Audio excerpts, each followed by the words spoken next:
Hey everybody. So I redesigned the tensioner, or rebuilt it. I didn't quite like how the first one worked, mainly because the other tensioner was similar to this. I had a washer with my bolt welded to it, and then obviously this bolt here went through it, held to the block. And so this bolt was farther out here, and I couldn't get my wrench on my bolt. I had to go in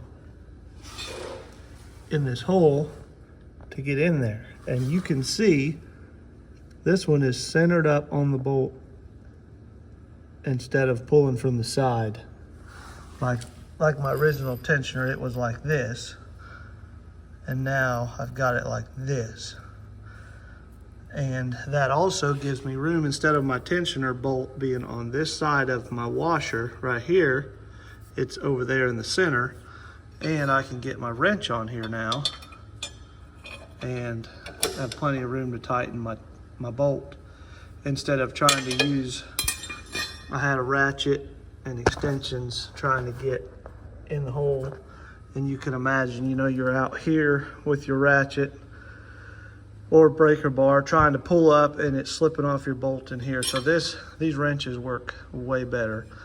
And I actually heated this one up and got it bent just right to where it fits in there, and it's a good steady pull right here. It stays on good. So, and I got just a piece of old black pipe and extended it so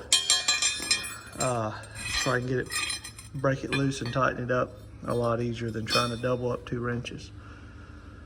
So yeah, that's some progress I've been doing, or I've made on the bell.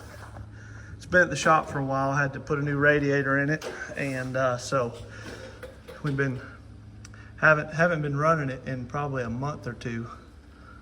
Got a couple cracks to weld up, a couple places, but hoping to get it done. And on a job here shortly, we were cutting a lot of pine and we're getting back on hardwood, so getting it ready to go. So this is an old turntable off a bell, and the reason I like the tensioner is it holds your bar and chain tight all the time. Not necessarily your bar, but your chain. So on mine, I've got a piece welded here with your bolt welded to a washer, and then you can obviously slide it up and down. This bolt, your bolt goes through here, goes to this block, and tightens down.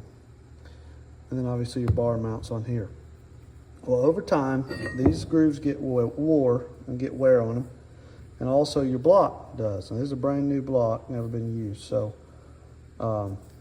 it has no wear, and this doesn't have just a whole lot. I think it's bent or something. I'm not sure why it's not on the machine anymore. But over time they get wear, and they sit here and they work back and forth like that. And that, over time, of you cutting in, that pushes it one way, and then if your bar gets hung a little bit and it's pulling back, it'll tweak it the other way. And so after a couple times doing that, your bolt gets loose. Your bolt that goes through here, through the bottom into your block, it gets loose. And so then you gotta get out, because as soon as your bolt gets loose, this slides down and loosens your chain.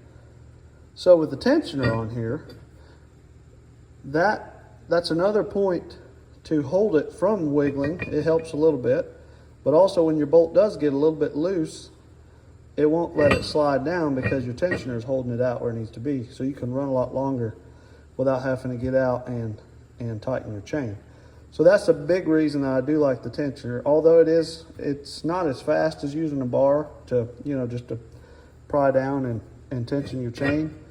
It isn't very slow when you got an impact set up like I do, but it does help your chain stay tight a lot longer, and also your bolt. So that's why I recommend using it, because I don't have to get out near as often and tighten my chain.